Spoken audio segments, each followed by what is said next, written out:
welcome to The Nature of Sovereignty. Today, I'm excited for this episode.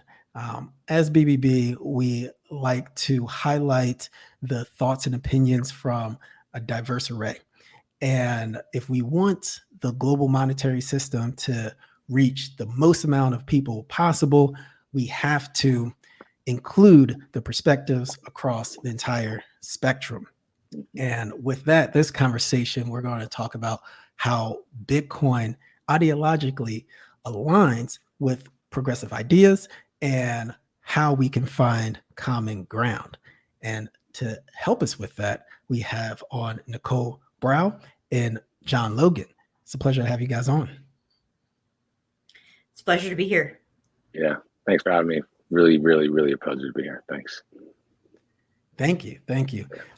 So Nicole, I'll kick it off with you. The first time I heard about you was on the Progressive Bitcoiner podcast. And I just thought like, wow, this perspective is not highlighted enough in the space.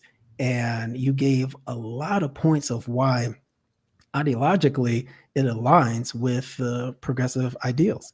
So first, I want you to give us a take of how you got into Bitcoin. Were you first apprehensive about it? Who did you hear it from? And what made you adopt it along the way? Sure. So this is actually perhaps like a very ironic backstory. But I actually first heard about Bitcoin through my one and only Republican friend, who I joke is my token Republican friend. So talk about Bitcoin is for everyone, inclusivity. But to be honest, when I first learned about it as a technology, as a form of money, and then sort of linking that to what I know about network effects, I didn't innately see it as political. But as I started to go down the Twitter rabbit hole and I started to read the Bitcoin Standard and really get into the space, I think I was actually struck by how right-leaning and libertarian-leaning the space was. And I was really struck by sort of the dominance of men. And until I really dug in and found a lot more resources, a lot of the most prominent like leaders in the space were largely white men with a certain political ideology. And I think I noticed who was missing at the table, like who wasn't getting platformed. And that's when I started to dig a little deeper and really saw that it really seemed like the space felt pretty partisan. And I didn't understand that exactly because to me, there's a lot of reasons that the left should embrace Bitcoin. It's, we talk about how we want a fairer system. Well, this is a system where everybody knows the rules and the rules apply equally to everyone, where we can move away from the banking industry and the financialization of our society and try for a better system that we all have a more equal shot at, particularly because it's new. And so we're not all starting at the disadvantages that some communities have historically had economically. So I guess I just innately assumed, not knowing any better, that this must be a cross-partisan movement. And what I realized was it wasn't. And so I wrote an article just to, I just felt inspired to sort of kind of make it the case based on game theory, not even a value-based statement, but like out of political necessity, like, progressives, where are you? Because I started to realize, my own kind of left-leaning champion in the Senate, Elizabeth Warren, was completely wrong, and then ironically enough, and I hate to admit it, but Ted Cruz is right. And so, there was just a lot of cognitive dissonance there that I felt was going to perpetuate the polarization. And so I kind of wanted to explain, like, look, this is game theory in action. It's game theory on a global stage. And if we don't start to embrace it, if we don't start to learn about it, this very scarce fixed resource is going to be in the hands of, perhaps fascist governments, perhaps very conservative leaning people that can amass an asymmetrical amount of wealth as we move on the adoption curve. We know those early adopters have a huge advantage. And so I almost saw it as like a moral imperative and a political necessity to sort of say to leftists, like, look, we need to understand this. And then as I fell deeper down the rabbit hole, I really started to notice an absence of progressive cases. So decided to join Twitter under the progressive case for Bitcoin handle, just so that I could provide that sort of argument to get that out there, to start these conversations. And that's where I found other folks like Bradley, like Mark, and we kind of joined forces, created that, progressive Bitcoiner website that Mark and Evan run, and just sort of formed with the community to try to put more of those voices out there, so that the only narrative shouldn't just be why libertarian men may want this, because there's so many other narratives and there's so many other reasons to embrace it. And I wanted to find the reasons that were going to resonate with my communities, whether that's the progressive movement at large, whether that's the LGBTQ community, the feminist community. I love the intersectional movement that we're building here today. And so I think just noticing an absence of voices, I think I just ended up filling a vacuum without necessarily realizing that that's what I was doing. Right. Absolutely. And we're definitely going to circle back into the Elizabeth Warren and maybe disconnect between the Democratic Party or left politicians who are in power and Bitcoin, and where we can find bridges. Yeah, we need a long bridge. Yeah. Yes. And Jon, I heard about you through Dadu, one of BBB's writers, and I'm usually not on Twitter Spaces, but I pop in every now and then just to see what the hoopla. But as we were speaking before recording, I was like, man, Jon has a strong voice. He stands up. He's not afraid to speak the truth, even if he's the only voice that's speaking it, especially when it gets into those silos, the libertarian silos, very conservative, and you're the one who also speaks up and say, hey, let's talk about marginalization and the access to finances that have been obstructed for particular groups, right? And how Bitcoin can be used to give access to those people. So you are definitely a champion online. And I know that you just came out with a new article subscription. Could you talk about that a little bit? Yeah. So I think you're referring to some of the stuff associated or attached to my Twitter handle. Probably is that it? Yeah. So that is simply a kind of like a rebranding of the Bitcoin white paper, and I found it necessary. Not that the Bitcoin white paper is difficult to understand, but I found that the spaces that I could be most influential over are people who I can relate to culturally, the people that look like me, and I think that falls so for everything in life, really.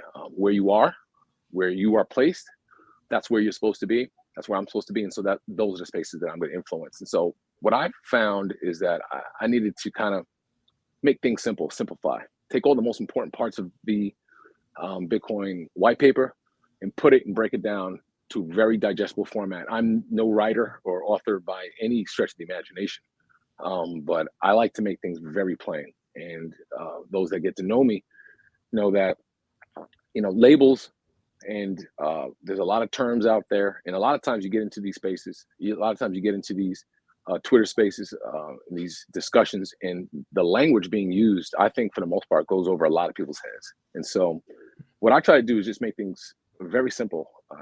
And that's what I did with this subscription that's attached to my Twitter handle. And that's what I try to do for everything. It's just make things very relatable, very digestible for everyone, so that people could really start understanding what this wonderful innovation is all about. It is for everyone. And I think everyone can benefit. But people are going to come into it at different times for different reasons. And so what I'm trying to do is just make that very simple, because this is a wonderful thing that everyone can benefit from. And so I'm trying to do that the best way I can, speak the language that everyone can speak. And I think that's going to be what will most resonate with most. Right. And you said that people come to it from different areas, from different perspectives, and the time that's right for them. So, when did you first learn about Bitcoin, and what was the thing that really sparked that flame? Yeah, that's a great question. So I started hearing about Bitcoin, I'd say probably back 2014, and I didn't pay much attention to it. Some people I was working with at my job, and they were delving into stocks and all that. And then more so over the years, recently, probably 2019, 2020, there were people at my place of work that were just talking more about Bitcoin. Actually, more so these alternate coins, really. And there were people that were around me that were talking about this thing that I could not jump into. I couldn't talk knowledgeably about it. I didn't know. And so what I started doing, I said, since these people are talking about it, let me ask them the questions. And so just a quick funny story. I asked one person that were having these discussions about these alternate coins. I said, well, what makes it so good? And someone said it's decentralized. And I said, well, what does that mean? And then the guy says, I don't know, it just sounds cool.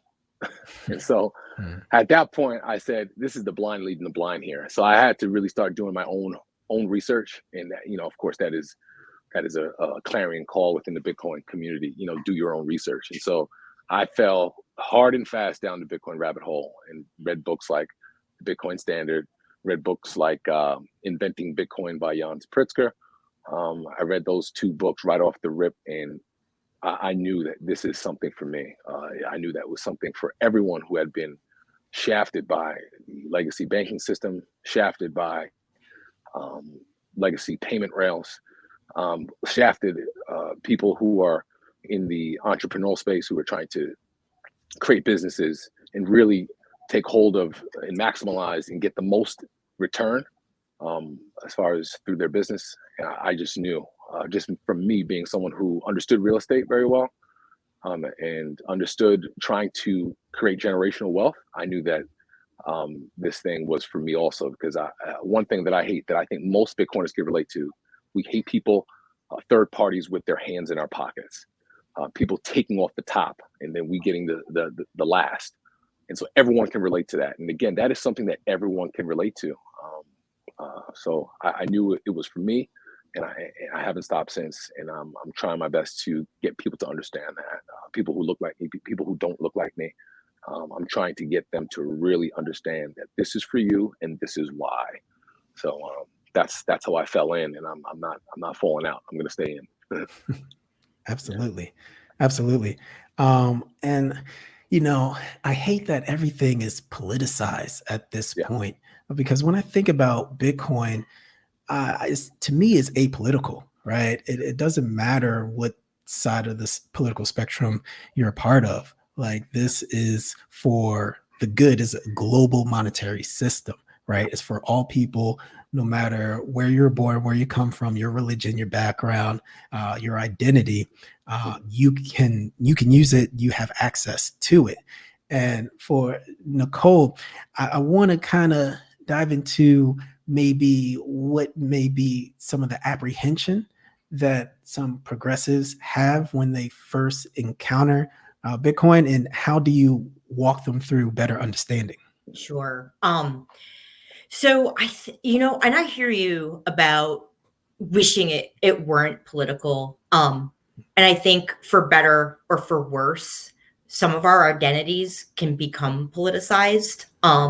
Certainly when we have, Roe versus Wade sort of under threat, for example. So I guess when I look at that within the U.S. landscape, just for the context of this question, I think one barrier from the left legitimately is there is a public perception that Bitcoin is for white men, which I think, is why media like this is so important. But I think that one of the and I think that we know that that's not totally true, but there is truth to that in terms of who the prominent folks in the space have been and how media is covering it.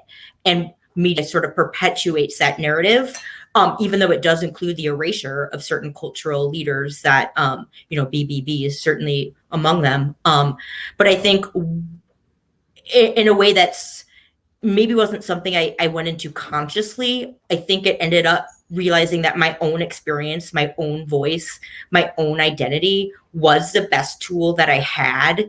Because what I find is that people listen to other people that they trust.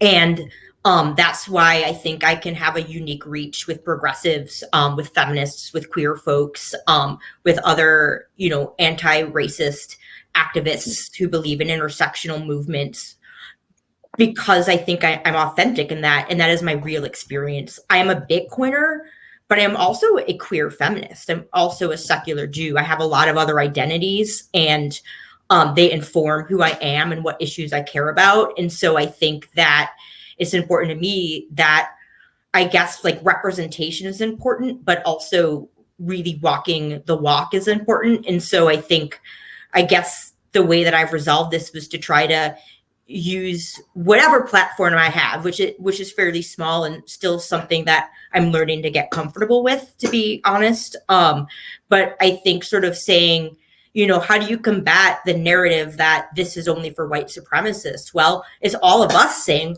I exist and my community exists, and I'm growing my community, and we're growing an intersectional community. And so if media wants to perpetuate that, then they're actually contributing to erasure. But if people want to join us, then I hope that I can help cultivate a positive community. Jin Urso on Twitter and I, we started a monthly progressive Bitcoiner dialogue. The idea was just to build grassroots community, because there's a lot of people that maybe were curious about Bitcoin, but felt like the culture was a little aggressive, or they weren't seeing folks that looked like them or necessarily communicated Bitcoin in a way that aligned with their values. And so the idea was to find folks like that, and let's just have conversations, kind of like what we're doing now. And that's how I met Jon, and that's what led to this. And so the idea was, how do we build these authentic relationships and build that community out? And then as we build that community out, how do we organize? So to a degree, I see myself as an activist in the space. Sometimes, I get pushback from the Bitcoin community because I critique it. Because when I see sexism, when I see racism, not only does that hurt, not only is that wrong, not only does that not align with my values or Bitcoin's inclusivity at its core, but frankly, it's bad for Bitcoin.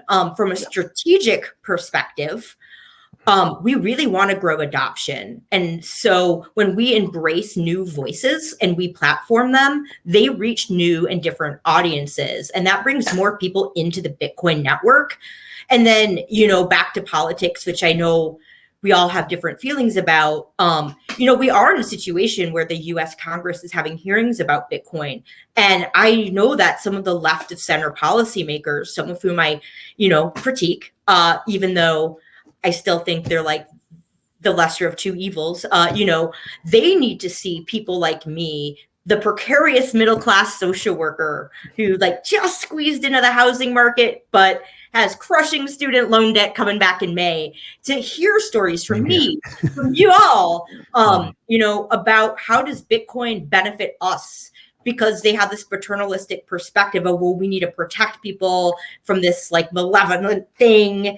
And so part of it is a strategic thing, which is if we have more progressive voices and we can organize to counteract the media, every time the New York Times or the Guardian or the New Yorker or Slate or the Jacobin, this is just off the top of my head, the last 2 weeks, has a bad take, then we need to create a social media army that tweets back at them, that writes letters to the editor, that contributes our own op-ed. And so, I think I see it as both a community building opportunity, because I don't want the communities I care about to be left behind. I don't want the history of finance and technology being in a certain group's domain. I don't want that in our new future system. And so I think I want to be a voice that makes it more accessible, and then find folks who are maybe aligned and build a movement organically, so that we're visible, and then we can utilize that visibility to change the perspective of lawmakers from the left. And while, Bitcoin is, I think, on just a global scale, like we're going to see different nation state adoption, and we're going to see nation states that are not democracies, that are national security threats, adopt Bitcoin. Like that will happen.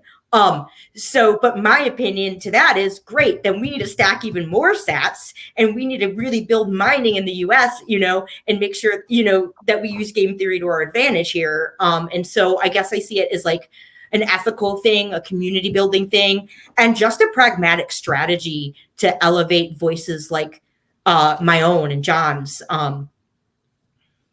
Yeah, absolutely. I mean, that's why we created BBB with Isaiah Jackson and Lamar Wilson, because Lamar, he's been in it since the beginning of Bitcoin. He was like one of the only Black faces at the conferences when there was only like 20, 30 people, in Austin, Texas or Miami. He was one of the only few. And his voice was just so demonstrative, and he was so for his people. He's like, hey, we have so much excellence and talent within our community, and we have to highlight it. We have to put it on a platform and show the rest of the industry that we are here, we have our own opinions, and we can contribute to the space. So I think that's what's most important. Go ahead. Yeah, I just wanted to just to hop in real quick about what you said about you made a comment about Bitcoin being kind of apolitical. It has no political side to it. And I just want to just kind of build out and talk a little bit more about that. I tend to agree with a lot of that sentiment. When I say I'm a progressive, what I'm referring to as far as using that language, number one, I'm signaling for something. Because that's what labels do. They signal something. And so for me, when I say I'm a progressive, anything, in this case, Bitcoiner, what I'm saying is I'm not making any connection or any type of tether to any type of political affiliation for me. For me, what I'm saying is that there's something that has been going on for a long time. And that thing hasn't worked out well for everyone across the board. And so now it's time to progress to something better, something more inclusive, something that will work, that where everyone can start at the same playing field, that everyone has equal access to. And that thing for me is Bitcoin. And so that thing for everyone, for all humanity, is Bitcoin. And so I want to progress past what has already been used and done, and from my point of view, my perspective has failed. And Bitcoin provides that. I think, what I heard Nicole say was a lot of very important things, but what most resonated with me was identity. People identify differently, but identities need to be recognized. Everyone is coming from a different perspective. And if we try to ignore identity, then we tend to, it's like we want to believe that there's equal opportunity, and there really isn't equal opportunity. People will adopt Bitcoin at different time frames, okay? And that needs to be recognized. Everything comes to different people at different times. Yes, Bitcoin can be used by everyone who has a $50 mobile device and a reasonably stable internet connection. That is true. Everyone can have it, okay? Everyone can get at it. But people will adopt at different times based upon their knowledge base, based upon their education, based upon the lack thereof of their education, based upon where they are. And so that's important to recognize. If we truly want to get this thing out for more adoption, if we're really genuine about those thoughts and about those actions, then what we'll do is we'll recognize that, and we'll do all that we can do to educate people in those spaces. Again, politics tends to be an ugly, dirty word for many. And I educate. I try to get involved locally and civically engage people. But when it comes, most people are not able to dive into these political affiliations in this language. And so my kind of wheelhouse, if you will, my type of angle on things is try my best to make things plain to everyone. I know for a fact, I don't care if you're left, right, liberal, conservative, I know for a fact this is what you want. You want good education for your children. You want access to clean water and healthy food. I know you want safe passage. I know you want to go to and from your job, your place of work, your school. I know you want to come to and from safely. I know you want all those things. How can we figure out a way to make that happen for everyone? Democracy, this republic, whatever you want to call it, it works better when you have different people who have different perspectives working together. It doesn't work very well when realistically when you have everyone, this echo chamber working together. And from what I've seen, and if you look at Twitter, Bitcoin, Twitter, everyone, they tend to become silos. They tend to become silos where everyone's there thinking the same thing, saying the same thing. But really, we need to get outside of that. We need to get outside of those spaces. And what I admonish people to do often is that, hey, when you get off this Twitter space, when you get out of this clubhouse, go back to your book club, go back to your run club, go back to your cycling club, start talking about Bitcoin, start talking about what it is, because initially it will start as a curiosity about this new internet thing. But what Bitcoin does, eventually, it starts rolling and snowballing into this deeper understanding of economics. It becomes an economics conversation. It becomes a monetary policy discussion. It becomes something way more impactful. Everyone knows, whether they consciously or not, they know what it feels like to go to the grocery store and then try to buy bread. And then last year it was this price and this year it's a different price. Everyone knows what that is. Okay, everyone feels that. They may not understand the monetary policies that are in place that are causing these effects, but they feel it, and it's real practical, it's real to them. So if we help them understand that there's something better that levels the playing field and steadies the goalpost, people can understand that. And so that's where I'm coming from. And so although I sincerely believe that people like Nicole, who have just very strong, healthy understanding of politics and political affiliations, and I understand these political affiliations, maybe not as robust and comprehensive as the next person, but I understand where these labels go, and I understand. But I try my best to kind of stay off of those playing fields, because I know that the communities that I could reach and touch most are not dibble-dabbling in these language. They're dealing with hardcore facts. They're dealing with hardcore lived experiences that need to be validated or verified, or they need to be realized. Like, people, when they go to these town halls and they want to speak to their local electeds, they may not know all that's going on in the process, but they know that they got problems. And I'm trying to give them the solution. Bitcoin is that solution. Right. Man, you touched on a lot of things that I probably want to go back to. Yeah, let's do it, man. But in terms, you talked about identity and how that's important. And I know a lot of the work that you do is working with Bitcoiners who are newcomers, right? Who are not fully orange pill deep into the silo. So you can have a straightforward conversation. But as you go deeper down that funnel, identity becomes a bad word in the Bitcoin space, because they say, hey, Bitcoin sees no color. Bitcoin doesn't see your gender. Bitcoin doesn't see it. Like, it's agnostic to it. But my point was always like, yeah, maybe Bitcoin doesn't, but human beings do. That's that. I'm so glad that you really turned that out, because I think this is where the rubber hits the road. I love speaking to people one-on-one, and sometimes I do Twitter spaces one-on-one, but really I do a lot of face-to-face still, and talking to people and trying to get them to understand what this is. But I don't really talk Bitcoin. I have basic conversations about money, about how they spend money. And what Bitcoin does, really, after you get into it, understanding it, it changes your time preference on things. It makes you more conservative with your assets for long term. And unsound money, what it does is get you to realize, subconsciously, it says, I'm going to get all this money right now and spend it because I work hard. But Bitcoin sound money gets you to kind of project further down the road. And so we have a lot in my community, and I don't project to speak for the entire African-American Black community, African descendants of slaves. I'm not looking to advocate or to project like I'm that person, that representative. All I'm saying is that I know where I hang out most, and I know who culturally I relate to most, and I know I can relate to have a lot of those same issues. But the most powerful moment for me is talking to those people who don't know anything about Bitcoin, asking those really fundamental questions and helping to build those blocks to get them to understand. But then identity does come into it.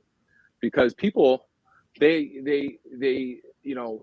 people will only sometimes adopt things when it's shown to them in a certain way. And a lot of times, that's where exploitation comes in. And sometimes, if you put a rapper in front of it, or if you put a bunch of people shaking their booty on stage in front of it, people will relate to that, and that they will be able to identify to that. That could be very bad. We need to stay away from that. We need to stay with the fundamentals of what Bitcoin is. There is no identity. It is for everyone, in that it will help you, because everyone uses money. Everyone uses some type of medium of exchange. And so it's important to get people founded in the right way. Stay away from talking about altcoins. Stay away from talking about all that other noise and distraction. We talk about money because everyone can relate to that. Everyone is trying to get money. But money doesn't work for everyone. And a lot of the work that I've done, even with my non-for-profit, we talk about the alternative to the banking system.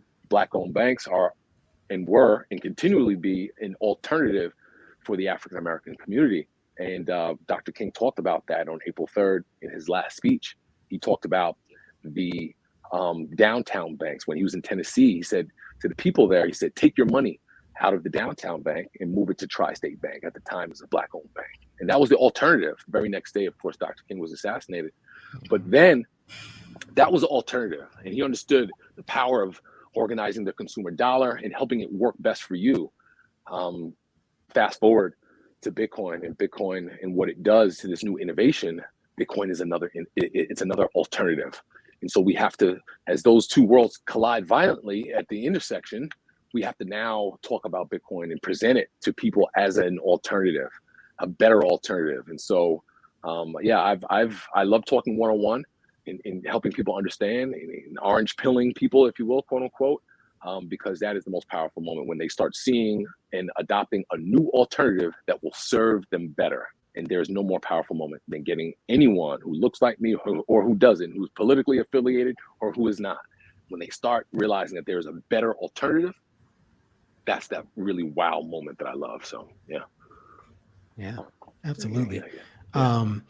Because we find ourselves talking to a lot of different groups, and you have to speak and engage in a way that you know that they will digest the information. Yeah, right. For sure.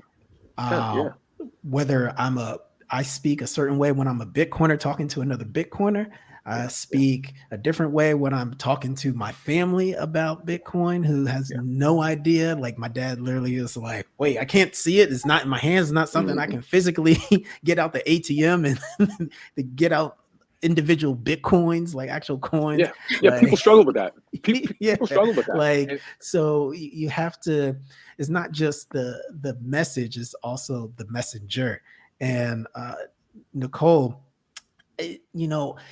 I'm so conflicted. Once again, politically, a little bit about my background.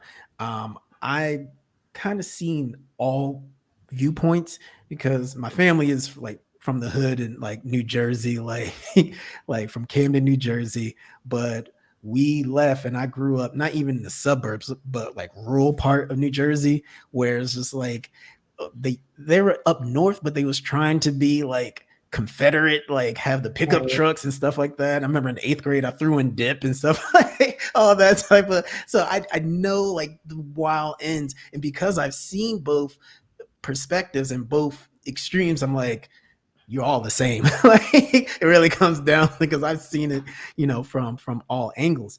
But specifically from your point of view, when I think about progressive ideas, you talk about speaking truth to power, right?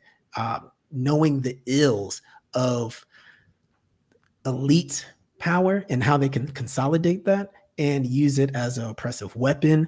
And there's a lot of different commonalities between Bitcoin, what it allows, and what progressives would want to see in the world.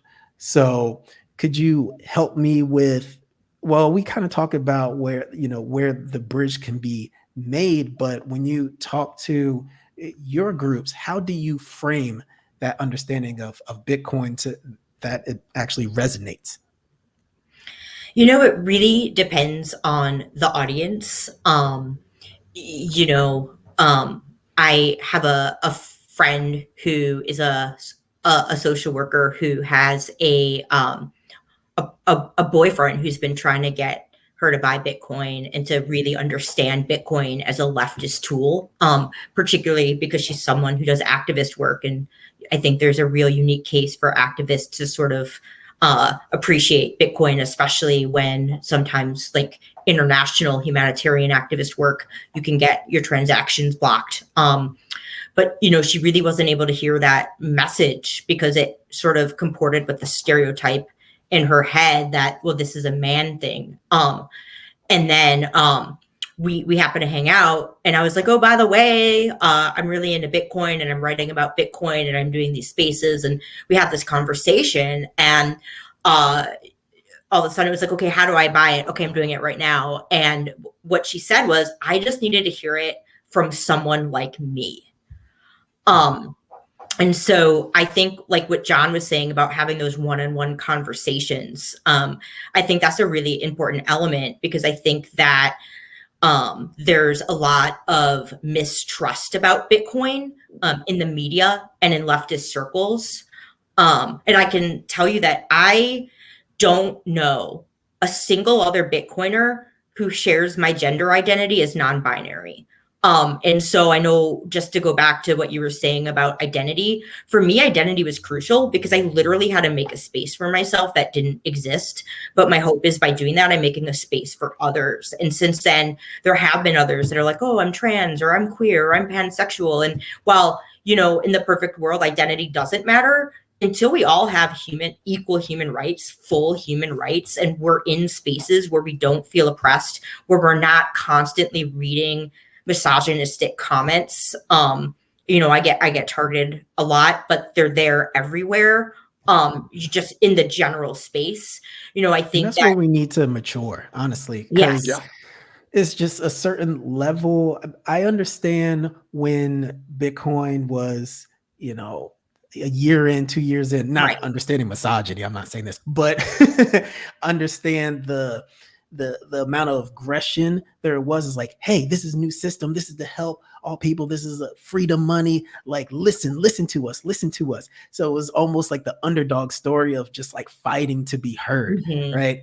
And as you know, Robert Breedlove would say, is like, and Michael Saylor is the immune system, right? You know, the Bitcoin hive that whenever you hear something that goes against the Bitcoin ideals, then the cyber bullies will come, the cyber bees will come and attack because it's the immune system that's reacting to an ailment in the environment. But I believe now we've gotten to a point of recognition. You know, you look at Fidelity, you look at Tesla buying stocks, you look at PayPal, people putting hundreds of millions of dollars, people have billions of dollars in this asset. We have graduated to a new level and we're respected. So now we have to elevate our discourse so we can be taken more seriously in the, you know, mainstream discourse in the other, you know, financial world. So it's a level of maturity that we're no longer the underdogs anymore. We still have ways to go. We're still fighting, but now, you know, as my football coach would say, you know, act like you've been there before, you know. You know, I want to just add something else, you know, something that that Nicole said that I think is important to just build on. You know, activists are there's in my eyes where I think I could be most beneficial to helping people, and everyone should really kind of look at themselves and how can they help other people understand what Bitcoin is. I think that's a good starting point for many people. But when it comes to activists, local candidates running for elected office, incumbent elected officials, when it comes to policymakers and regulators, this is a group of people. These are the groups of people who I've begun to really target, and I'm very thankful to Lamar for allowing a platform on the BBB on Clubhouse to have some of these conversations. And we had a conversation on the BBB with a candidate running for office over in DC, and that was good. Along we had Ovik Roy on, who is the president of FreeOp, the Foundation for Research on Equal Opportunity. and we had some conversations, and why those conversations are important, because if we really want people to adopt, or rather, if we really want to see a leveling of the playing field, there has to be an adoption that people have to start using and understanding and leveraging this new asset class. And so activists who are fighting for inclusivity, they're fighting for humanity. And not all groups of people really can relate to that, but people who are in these activist circles, if they understood what Bitcoin is and how to leverage it and how to use it, that could be a tremendous advancement. Okay, if candidates running for elected office, locally or on the federal level, if they begin to understand and really begin to grasp the concepts of what Bitcoin is, I think in relation to legacy or modern monetary theories, I think that will be extremely helpful, because once they get into office, what they're going to have to do is they're going to have to make a decision. And that decision is going to be either advocate for the government in the United States, if they're on the federal level, continue to spend deficit spend, whereas in secure the United States as in the way how they move forward and deal with monetary policies, or they're going to have to advocate for the citizen and how they could be sovereign. And Bitcoiners, what they profess is that they don't really care about all of what the United States is doing, unless it relates to Bitcoin, but they care about the individual. And a lot of this movement comes from sovereignty, freedom, power to the people, to be able to use this money to benefit themselves. No one peer-to-peer, no intermediaries. We want to be able to transact and really excel ourselves. And so I think it's important to have these conversations with those groups of people, so that when they, people who are running for office, once they get in, they're not confused and they're able to leverage their knowledge instead of adopting a lot of the policies that are there that are just not working for the many. So I think it's really important for us to have those conversations with those groups of people, activists, candidates running for office, incumbents, regulators, policymakers, because those folks, number one, usually have tremendous platforms. And if they get educated on this thing, it's going to be beneficial to a lot of people. So particularly activists who have a lot of platform, a lot of followers. So I've been speaking to a lot of people, or at least trying my best to, and we'll see how it goes. But I just wanted to speak to that, because I think once people get that education, those folks, I think it's going to be really beneficial to the space overall. It's going to be beneficial to humanity overall. So, and that's really what I love talking about, decent people doing decent things. And if you really can't define what decent is, then I would assert to say that you're the problem. So yeah, and just speaking to that too, I mean, there's also a humanitarian case on the global level that, I would like to think like, at least like members of the squad, would appreciate, and other activists, in terms of people that need to flee their country, political dissidents. I think there's a real risk in the future that climate change could force people to leave. And so I think there's people that have unstable government regimes. And of course, there's places like Argentina where their monetary value, like if you have your savings and it goes in half a week later, then Bitcoin becomes a lifeline. And so we also know that there's just so many international wranglings between how interest rates are set, so that people are more inclined, some nations are more inclined to trade with other nations based on that manipulation and how that hurts people. And so I think that there's such a human rights case that's so important. Like it seems like on the left, is where there's more resistance amongst these policymakers. And a big aspect of that, I think, is how the environmental issue of mining has been misunderstood. Tremendously misunderstood. And so I think from the education aspect, that's another really huge component that's so important, is to explain how mining can actually help us level up and scale renewables, and it can stabilize the energy grid. And yes, it's going to use energy, but here are all of these amazing use cases that is going to benefit like human rights across the globe.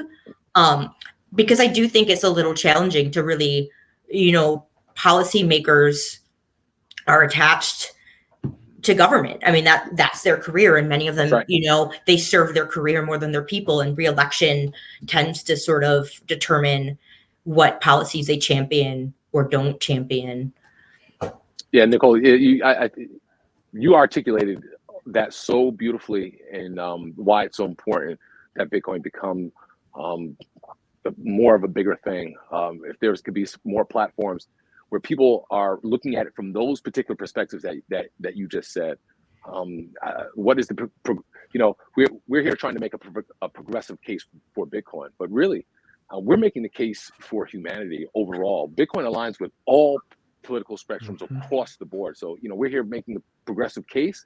We're making the case that everyone should really adopt this thing to really begin to understand. And just like how you said, I'm just building off what you're saying, is that politicians are there to either, like I mentioned, they're there to either serve and help the government continue to do what they're doing, and protect America's positions to continually to inflate and deficit spend, or are they going to do the other thing, which is supposed to be a representation of what the people in the people's best interest, and that is a conflict. There's a tremendous conflict. Yes. And people feel that every day, and so we have to really help people understand that this will benefit humanity overall. It's not left, it's not right, although they're going to be different. And it's all, I always like to say, it's all smoke and mirrors, because we all want the same thing. Yeah, we're all talking about it, and we all like these tethers to these tags and these labels. A lot of times that is just, those labels are just made to drive wedges of divisiveness. But really, whether you're left or right, whether it really is about these signals, these names, and these tags, it's like, what do you care about most? I'm this, I'm a that, and so that's supposed to signal what you care about most. What you really care about most is doing the right thing by everyone, and we can do that contrary to popular belief. Well, it's interesting how you mentioned the signal piece, because so now on Twitter I'm under my name, Nicole Dobrow, but when I started it, I intentionally named myself the Progressive Case for Bitcoin explicitly because I wanted to signal. Because I think, one, people need to know that we were out there, and then two, I needed to find, oh my gosh, where are you guys? But also because I think, just what I was saying, like how we have these one-on-one conversations, or, maybe there's folks in certain communities that are more open to hearing from you, and maybe there's others in some communities more open to hearing from me based on those shared lived experiences and sort of the innate trust that another Black man might have with you over me, but also the innate trust that a queer person might have with me over you. And but I also think that does need to extend to like how we reach our Congress folks. Because the truth is, if we have, we're going to be increasingly seeing Bitcoin lobbying, and I think it's going to be a very powerful force in the coming election years.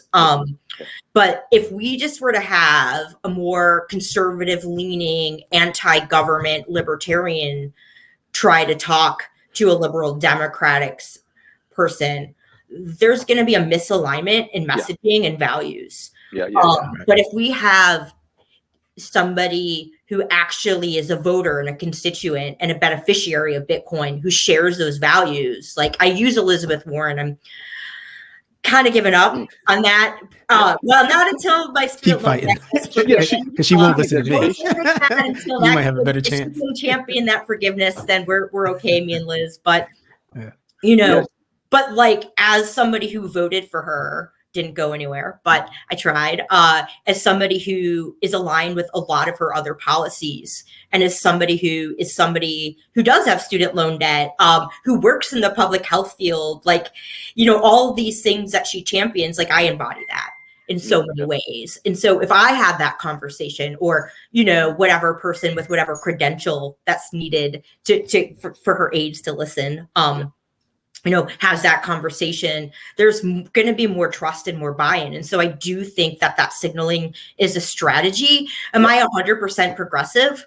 Yes and no. I mean, I think I'm more anti-establishment than the average progressive. But But at the same time, to some degree, I think a label is important because we need something to organize around, and we need something to signal. If we want to reach the left of center policymakers that are more inclined to want to just kind of shut down Bitcoin and with these draconian policies, and they may or may not even know they can't, then we need to be able to signal to them that the people that are trying to talk to them are their base. If they don't hear from their base around how Bitcoin benefits them, or they don't know that their base wants and embraces Bitcoin, then they have no incentive to change their policy.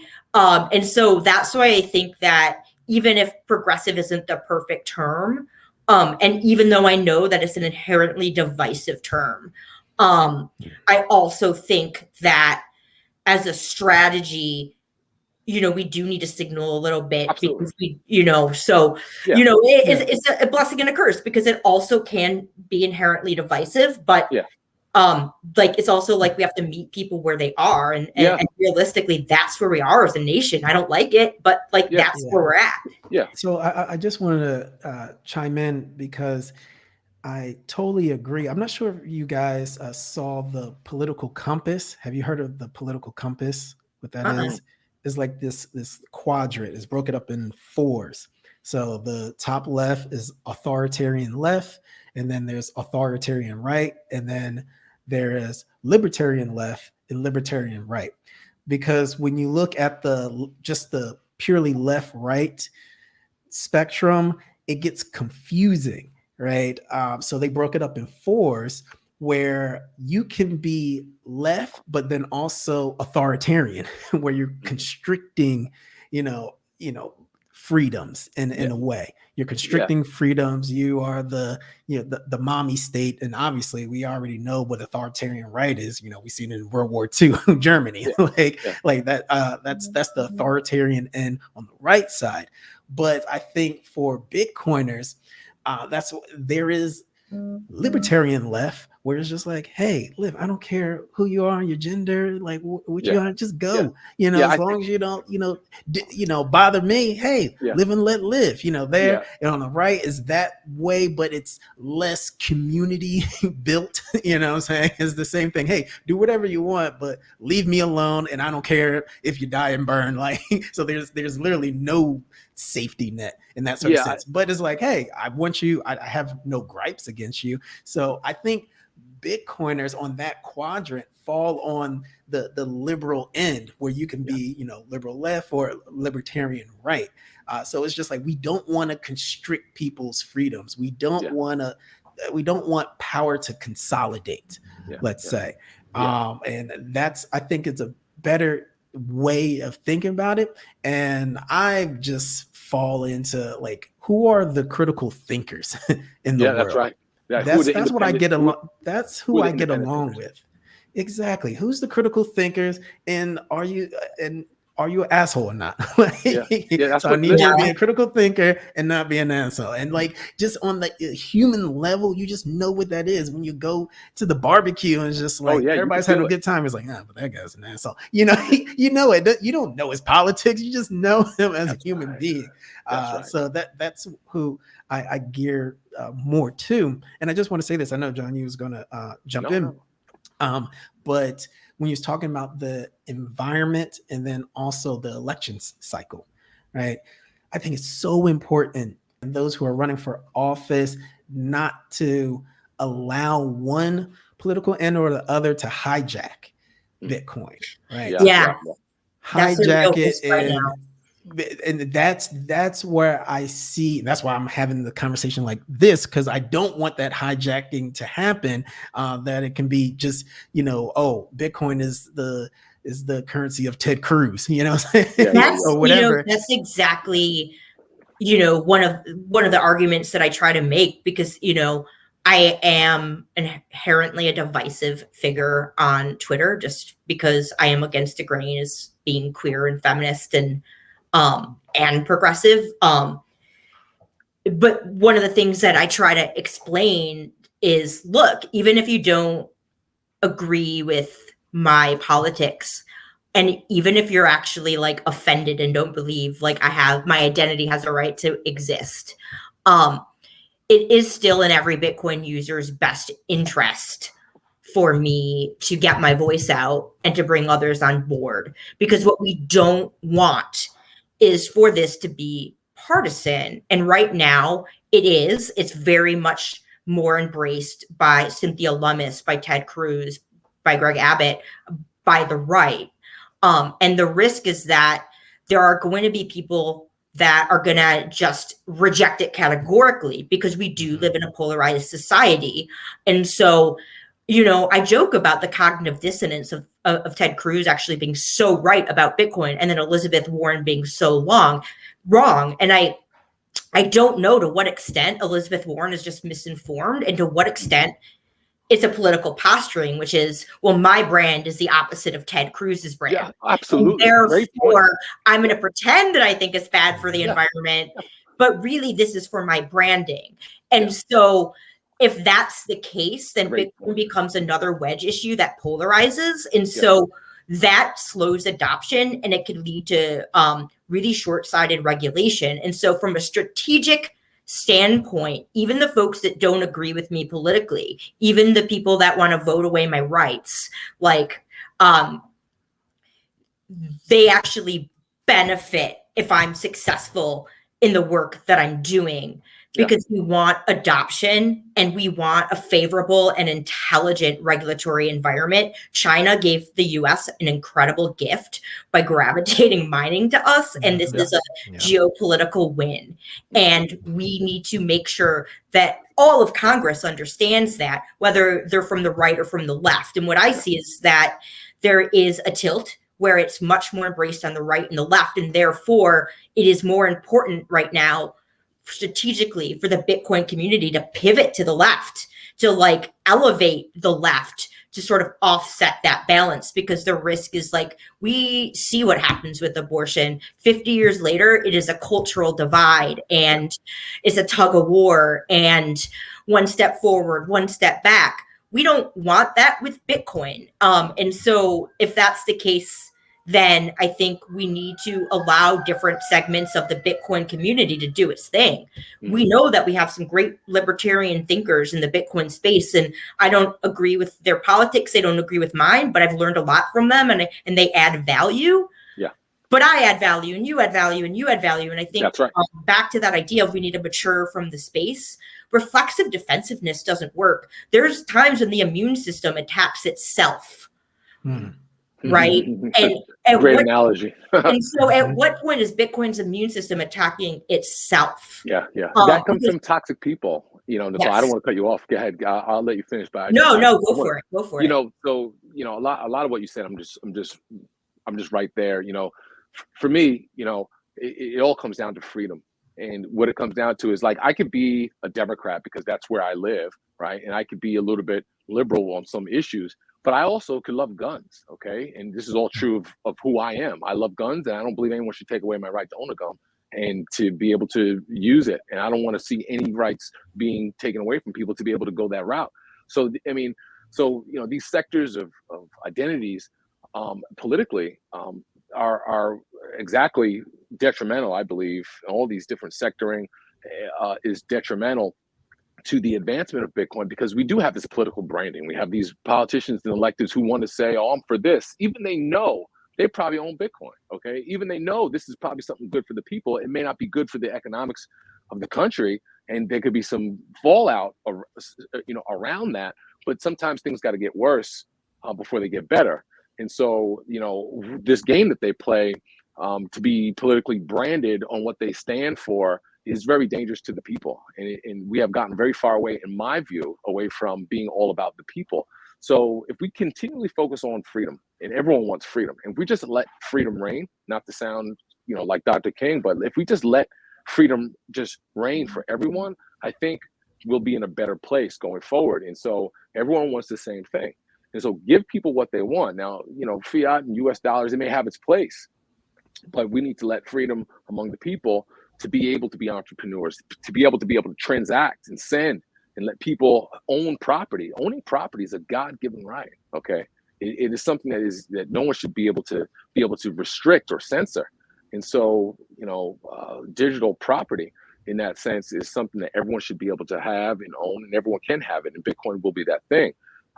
So this political branding, I think, is an attack of the immune system in that people who want to sector off and pretend like they don't understand the benefits of what this innovation and technology can provide to humanity. It's terrible. So, it's going to get worse before it gets better. But let me just say this, I'll land the plane this way. Folks who in the Twitter, Bitcoin spaces, who don't want to acknowledge that there are different people who identify different ways, their gender identities, the cultural different identities, and they just want to, they have no understanding of history. They don't want to commit to the process of truth, which is acknowledging all the terrible ugliness that has happened over the course of history. And they don't want to commit to a process of reconciliation. That reconciliation is, how can we now figure out better ways, better policies where everyone could be as free as some groups have been to be entrepreneurs, to be property owners, okay? Because remember, millions of acres of land were being given away in the 1860s, were given away to the European settlers, to those folks. Meanwhile, to the people who had been here working for free, the African, working for free for 244 years, okay? No land was given to them. So it's not like there wasn't a willingness to give property and give people an economic base. It just was not being able to give it to certain groups, and that was the African. So we understood the value of owning property and having an economic base. We just weren't willing to give it to certain groups because we wanted to maintain this superiority. We have to recognize these truths in order to move on, to understand that Bitcoin provides this leveling of the playing field. And so this is important. Those who want to wipe away your identity, those who want to wipe away the history and start from now, why do we spend so much time? You hear this a lot in the Bitcoin space. Why can't we just focus on how great it is for everyone? But yet anytime you start talking about the freedom or the lack thereof of freedom that certain individuals and groups have had to suffer, we don't like to talk about that.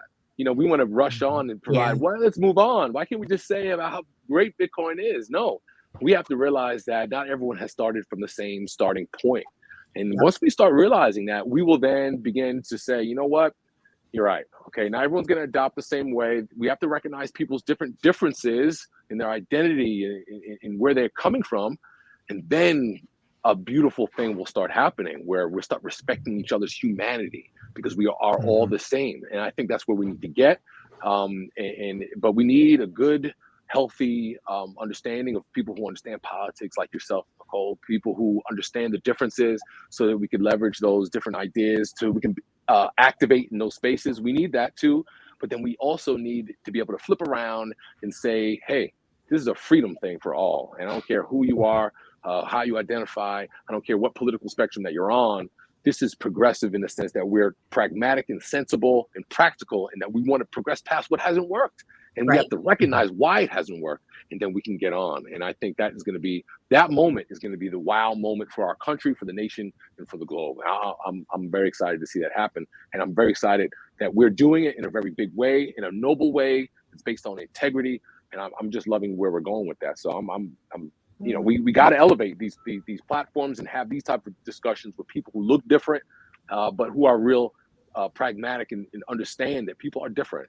I don't like these bro spaces that are dominated by it's funny too, in terms of property rights. I was in some space, or maybe it was a Twitter thread, where I was saying that women couldn't own their own homes until the 70s. I can't think of the name of the act right now. It was the credit, something to do with being able to own credit in your own name. But I was trying to explain that in the 1970s, up until then, a woman couldn't own her own home. She could not have the title to the deed to her own home. And someone was like, well, what country was that?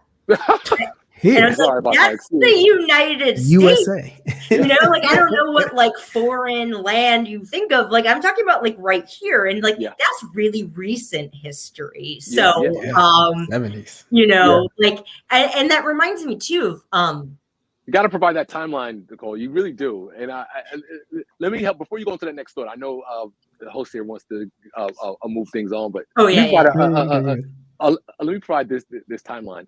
King, Voting Rights Act 1965, just for your listeners going forward, right? Voting Rights Act 1965. King assassinated 1968. Okay, I'm born in 1978. How better do you think things got from 68 to 78? Probably not that great, not that better. So what, we're just 50 years into legislation that gives everyone the right to be able to vote and live and exist. Okay, we're not that far removed from segregation and policies that hinder people from getting on. 50 years plus, maybe. I mean, this is not 100, 200 years ago. Women not being able to own property, this is not a good thing. So for us to, my parents were in high school at that time, so like they're alive, and right there. This is not a far gone place. Sorry to interrupt you, Nicole, but I love where you were going with that and providing this timeline. This is the realities that certain people need to understand. The education that they're not getting. They're not getting this. And it's interesting because these are some of the same people that say Bitcoin is for everyone, Bitcoin is for everyone. Right, but then it's like when you break it down, and it just kind of reminds me of like people who combat Black Lives Matter with all lives matter. Like sometimes I wonder, is Bitcoin is for everyone? There are some people where I really question how much do they mean that and what do they mean by it? Because these are some of the same people who say, well, it doesn't care about your identity. How dare you bring that up? And it's like, but it's for everyone. So why can't my identity be part of that conversation? They use it as a blanket statement to cover all people. But when you get into the nuance, it's like, okay, what people does it affect and benefit? And he's like, oh, wow, I don't care about that. It's like, okay. Right. And it's like, well, Bitcoin doesn't care. It's like, okay, but Bitcoiners are people and people care. Like the protocol is neutral. The humans using the protocol are not neutral. Right. And we should care. I mean, and that's why this conversation is so important. And conversations like this is that we have a diversity of thought, and that's the only way that Bitcoin can reach mass adoption. And I know we were wrapping up, but I wanted to get to what the project that you're working on, Nicole, because this is also for the progressive listeners that might listen to you more than me. But I know that you were talking about the utility of Bitcoin and how it connects with the domestic violence project. And I heard it in the episode, and it was really mind-blowing how creative of how you're building out this project to help women who don't have autonomy and full control over their finances in these types of relationships. Could you explain? Yeah. So, we talk about Bitcoin as self-sovereign freedom money. And what we know is that people who are experiencing domestic violence, in 98% of cases, there's financial abuse. Sometimes that's complete financial restriction, and sometimes that's financial monitoring.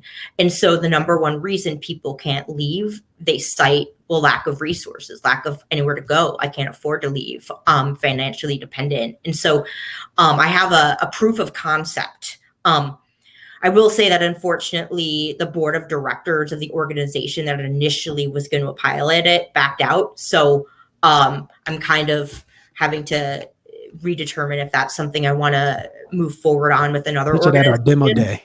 Do you know what we have our demo days, BBB? No. So so I'm saying this live. So now we got to follow Now you through. got to say it, bro. Put it out exactly. there, brother. No, absolutely. So because we had a sponsorship with Cash App and Kraken, and each quarter we do a demo day where people who have different businesses and Bitcoin ideas, they come and pitch it to a panel of venture capitalists, and the winner receives $20K in Bitcoin to help fund their project.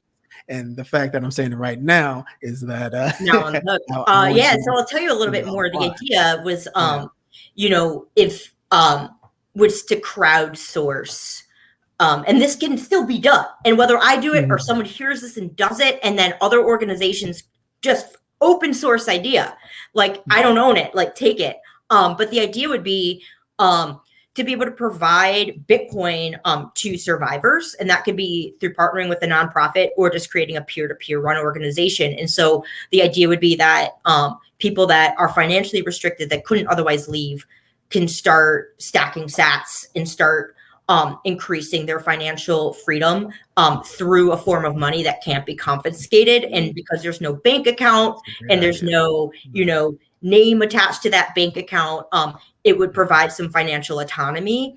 And the idea was to crowdsource that from the Bitcoin community, whether we, use phones or we have a company, donate the wallets or whatever that looked like. The idea would be to pilot that project and then write a case study up so that we can learn from it. And then ideally we could replicate that, across the board, whether nationally or globally. And then at the same time, from a strategic level, because that's sort of like a micro level approach, but from the macro level approach, I think it would be really helpful to combat this narrative that Bitcoin is only used for nefarious purposes, to say, here is a very empowering way that Bitcoin benefits the most vulnerable people.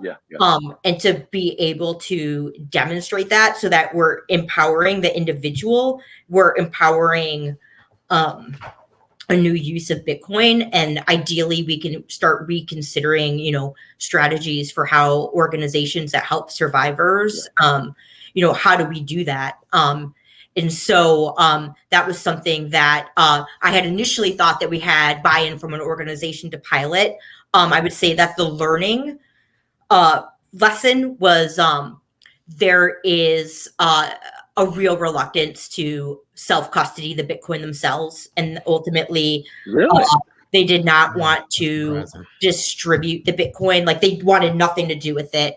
At the end, the board, we initially had the buy-in, and then unfortunately months of emails and thoughts later, that didn't happen. But the lesson, the takeaway from that I want people to hear is, like, as you strategize these things, for right now, the state of where things are at right now, I think there's a steep learning curve and an unfamiliarity with custody of Bitcoin. And so I think that's an area just to throw out there that people should be thinking about. So if there's other ideas out there, just, something that the community can work on. So, and the thing about that, to be said, that I thought was interesting was, Evan, who's a friend of mine, on Twitter, and a web consultant, was going to help do the website for them, like a SAPS for Survivors thing, and help provide the technical education, all of it.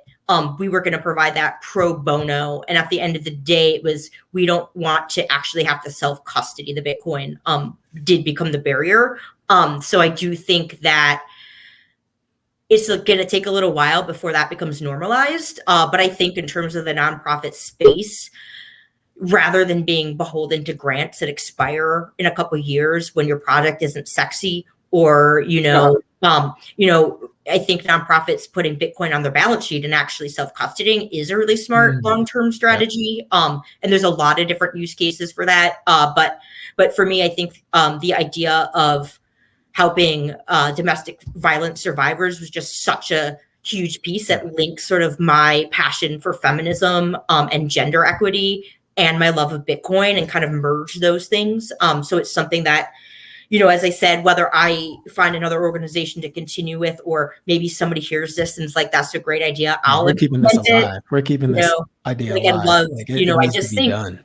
And if nothing, if nothing else, this conversation is getting out there, right? People can talk about it. It gets the wheels turning about all the possibilities, all the human rights potential that there can be. And I think just, having those inspiring conversations, because Bitcoin is inspiring, is really important. So yeah, I'm disappointed that isn't going through as I had hoped. That's why I was so cautious in that podcast, because we're keeping it alive. We're keeping it alive. Part of me that was like, I just have this feeling it was too easy, and it was too easy.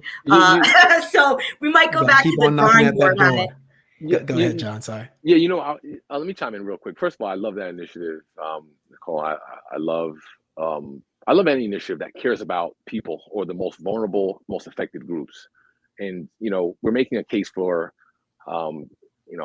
progressive, the movement of behind Bitcoin, progressiveness, if you will. And I would say that there are political affiliations that attach to movements or initiatives that look to uplift people who have been disenfranchised, oppressed, and people who care about people attach themselves to that. That's how I am. And then there are others who feel, through their knowledge of history and their education, they feel that everyone has been given equal access and everyone could just get ahead. It's just those who feel that way, I kind of sympathize with them, because they've been really tricked. They've been hoodwinked by our education system, at least here when it comes to how things have gone on here historically. Maybe it was fair for them. Yeah, maybe it was fair more for them. than fair. They had an unfair advantage. So we could like, argue. what? And so I think this is where we have these differences of political ideologies and value systems. But what it comes down to is, if we allow people to be free, if we give them a starting point where everyone is platformed the same, people will go. People will really be able to advance. And so, I love the beauty of making sure that we look at who have been most disenfranchised, or the most affected people. And really, if you look at the course of history, and you look at the African American community, you look at any movement, the civil rights movement, people who are in this thing, who are trying to basically simply fight for the right to exist, right? Sometimes you have other groups who benefited a lot more than the Black community, even though the things that we were fighting for were just for basic human rights. So, and so ultimately, when Black folks were fighting for just to be able to live and exist, a lot of other groups benefit from those same policies, from that same legislation. And so that's an important, I think, fact to really understand, is that once we advocate for the least of these, what happens is everyone gains.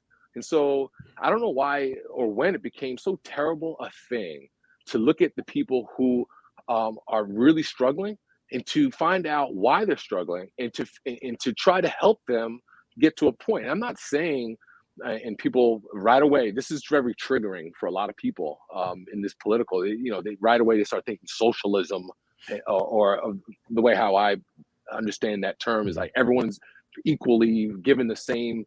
People, that is very triggering for a lot of people, to be able to provide someone an opportunity that someone else was given by birth. Certain people weren't just born into financial freedom. Certain people were not born in, or equal opportunity. People were just not born into this. And so once we really get a good educational grasp around these inequities, then we'll be like, you know what, maybe we would better be okay with looking at the inequities and saying, hey, let's start bringing up people and trying to level this playing field. And that's what really Bitcoin really does. But those, and I'll land the plane this way, those who really understand Bitcoin for what its value proposition to do those life-changing things for the people of Venezuela, who money is so devalued, for the for people in Brazil where their currency has been changed so many times, people in their lifetime who are in their 40s, money has been changed, money policies have been changed many times. These are concepts that we really can't relate to here in first world countries, because we've been so privileged. And so really, the privilege of being able to not be able to identify, relate to a problem for other people, really is really a hindrance. It's really a stop in adoption. And it's like that attacking of the immune system that we were talking about before, where it's like we're kicking ourselves in the face here, because if we would just realize the value proposition in getting Bitcoin into everyone's hands, particularly the least of these, and understand that there were people that were so damaged by federal policies, and I could go on and on about that. We don't have to address that there. I don't feel indebted to educate people on what has happened. That's not my responsibility. Neither it is any other Black person's responsibility to teach you about what you should have learned in your education. But if we would just deal with those things, and understand the value proposition in dealing and helping the least of these, I think we'd be in a better space overall, and also in as far as Bitcoin adoption is concerned. So yeah, I love what what that project that you're doing, because it speaks to just being a decent human being. It speaks to just trying to get something good into the hands of people who don't have. And so people love talking about El Salvador and how great in the transformative things that are going on in El Salvador, but we have a lot of the same problems right here at home in the U.S.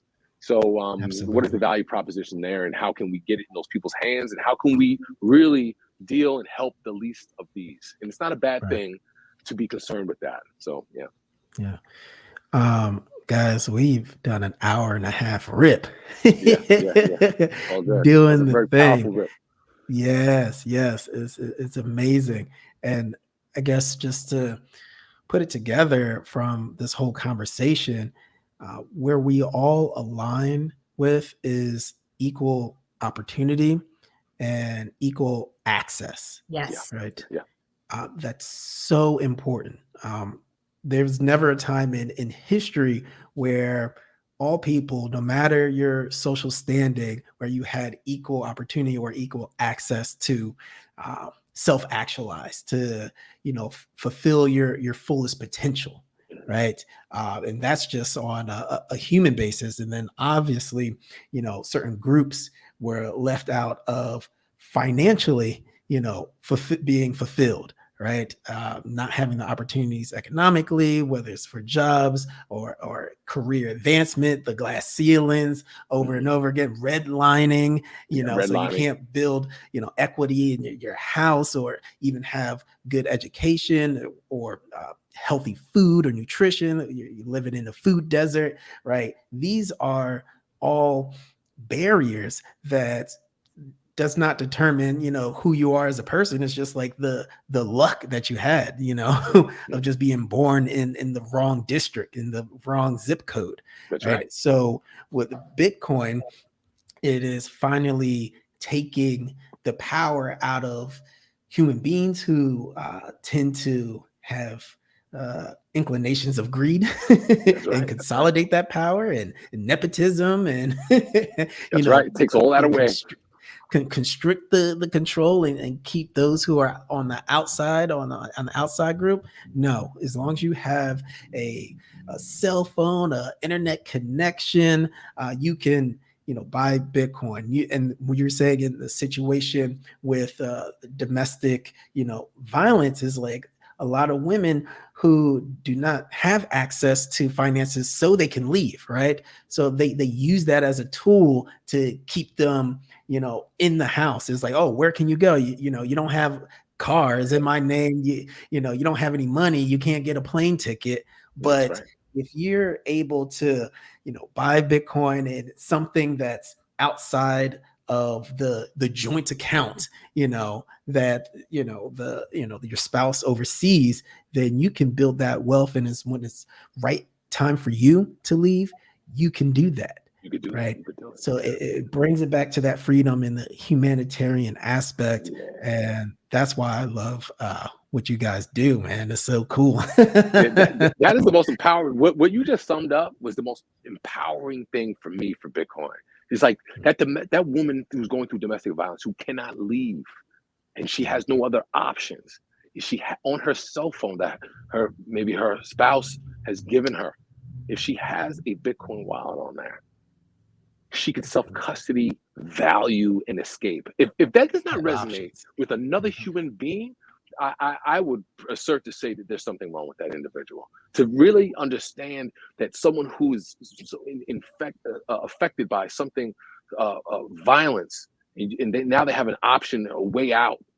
Come on, if you're not moved by that, there's something wrong with you. And so people who stand off at that and look at that as not a big deal, this is a lot of people hiding behind Bitcoin, and Bitcoin is not going to change them. We know that they're using it as a veil, but I'm concerned about humanity, and the people who are concerned about humanity, they are using Bitcoin as a tool to further the work that they're already been doing. Well, So, and I think the interesting thing, thank you, by the way. And I get so I'm like more energized about Bitcoin just after talking with you too. It's like so fun and to feel that energy. But I think you're right that any reasonable person would hear this proposal and think, yes, that is a tangible benefit for vulnerable people. And we say women, and disproportionately they are women, but men and trans folks, can be victims too. And so I don't want to, but that's the thing. It's like, even if you were to go to the biggest Bitcoin critic, if they're honest and they're reasonable people, I think they would be very, very, very hard pressed to find a flaw in this use case. I think it's so objectively beneficial. We talk about privacy, and the government to some degree wants these, central bank digital currencies, which they control and monitor. And so, people that say, well, what do you have to hide? Well, that's a very creeping, the distinction of who needs to be monitored. Like a criminal or something? A lot since the Patriot Act. We know how that's worked out for certain groups exactly. in the past. So I think this is a really good counterpoint to say, here's a value of privacy that, to combat those narratives. I believe, I'm biased, but I just think I almost think it's objectively beneficial.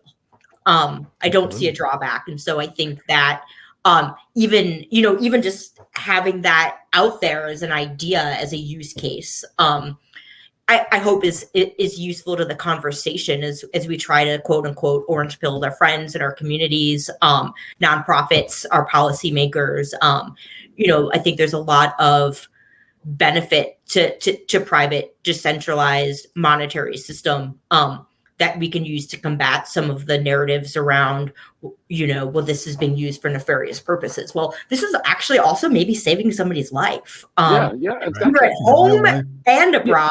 And I think there's a lot of documentation of human rights cases abroad. But here's one domestically, because, we have a lot of work to do here too. We definitely financially benefit from a relatively stable,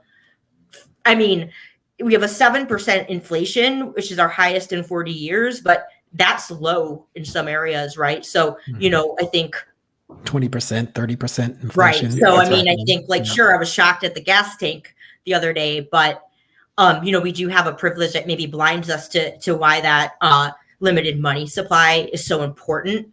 But I think, so I think, again, it's about using different angles, different framing based on different value systems. And, not everyone was going to understand the financial system. I have to be honest, I could not explain how the Federal Reserve works still, and I've read about it, and so it's but people it's complicated on purpose. Oh, I can own this outright, and maybe and maybe autonomy like that. I don't need to understand, what quantitative easing is to get this aspect of Bitcoin. That's right. Yeah. I think you guys said it all here about the domestic use case, because, when I was thinking about the humanitarian effort, Alex Gladstein from Human Rights Foundation, he will really open my eyes to the international use case was, in Nigeria, with the NSARS movement is basically they were protesting against police brutality. And the president got wind of that and he wanted to shut down the protest. So he said, any accounts that's tied to NSARS, he went to the national banks and told them to shut the accounts. So the NSARS, advocates, they said, hey, we want to continue this movement, but we need funding. They closed down our bank accounts, but can you please send us Bitcoin? And I think this was 2020, early 2020, and they got over $200,000 in Bitcoin, and they were able to continue their social movement. So I think all people, if they're on the periphery and don't understand Bitcoin, understand these humanitarian use cases that's happening domestically and that's happening abroad. So it's not just hey, get money and, get a Lambo type of deal. Like this is actually changing real people's lives. Absolutely. Another great example that you just gave. I appreciate that one. You know, there's a documentary that gentleman's name. His name is, I believe, Tomer something on Twitter. Yeah. And he created.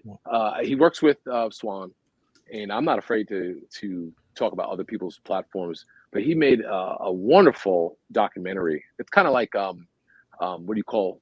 It's kind of like euphoric and what Bitcoin would do for the world if it was really used the way how it could, and how life would be better. And it provides a lot of really good, I guess, thought experiment on what the world would look like if people use Bitcoin. On a Bitcoin standard. War. Yeah. Right, on a Bitcoin standard, and if there'd be no war, there'd be no reason in it. If you think about it, and it's good to have these thought experiments from time to time. And you know why? Because the reason why we can have perpetual war worldwide is because of inflation, and the Federal Reserve can print more money. Because if there was a limited supply, then they would think twice about it. Taxpayers only have so much money, and like we can't be in Afghanistan, Iraq, we can't have occupation in China, we can't go to Russia.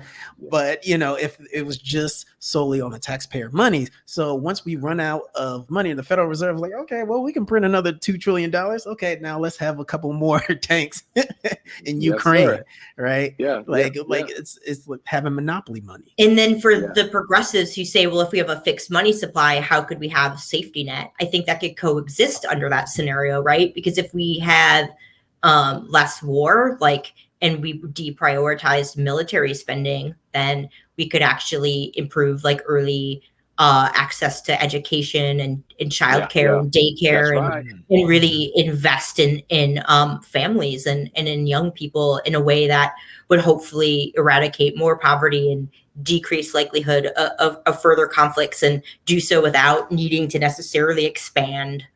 So I think there's so many potential scenarios that can play out that I hope we can influence to bring more peace. Peace. I think you guys are knocking it out, knocking it out the park, knocking it out. I just talk with Jon. It's just always just the best feeling. It feels, I'm glad I got you guys together. I was thrilled. We focused on trying to get to the point of it all, of providing a better a platform for people to exist in dealing in uplifting people. We come from that angle, and we had other people who thought something totally different, and we had thoughtful conversation. I think we could get somewhere, but we have so much other noise. It drives the understanding forward. It drives it forward, because in silos, nobody is gaining anything, nobody's learning anything new. But when you have the difference of opinions, you could, even if you don't agree, you can take a little bit away from them, or at least understand their point of view and how they map the world. And maybe they can take some from you that, actually could bring some value to their lives. So the BBB audience will definitely tune in to you guys if they're not following you. I know they're going to be following you now. They should be following you now, because your perspectives, your ideas, and what you're doing in the Bitcoin space is so incredibly valuable, and we need more people like you to be added to the conversation. So I thank you both for joining. Thank you so much for being a great host, man. Seriously. This has been awesome. Thank you.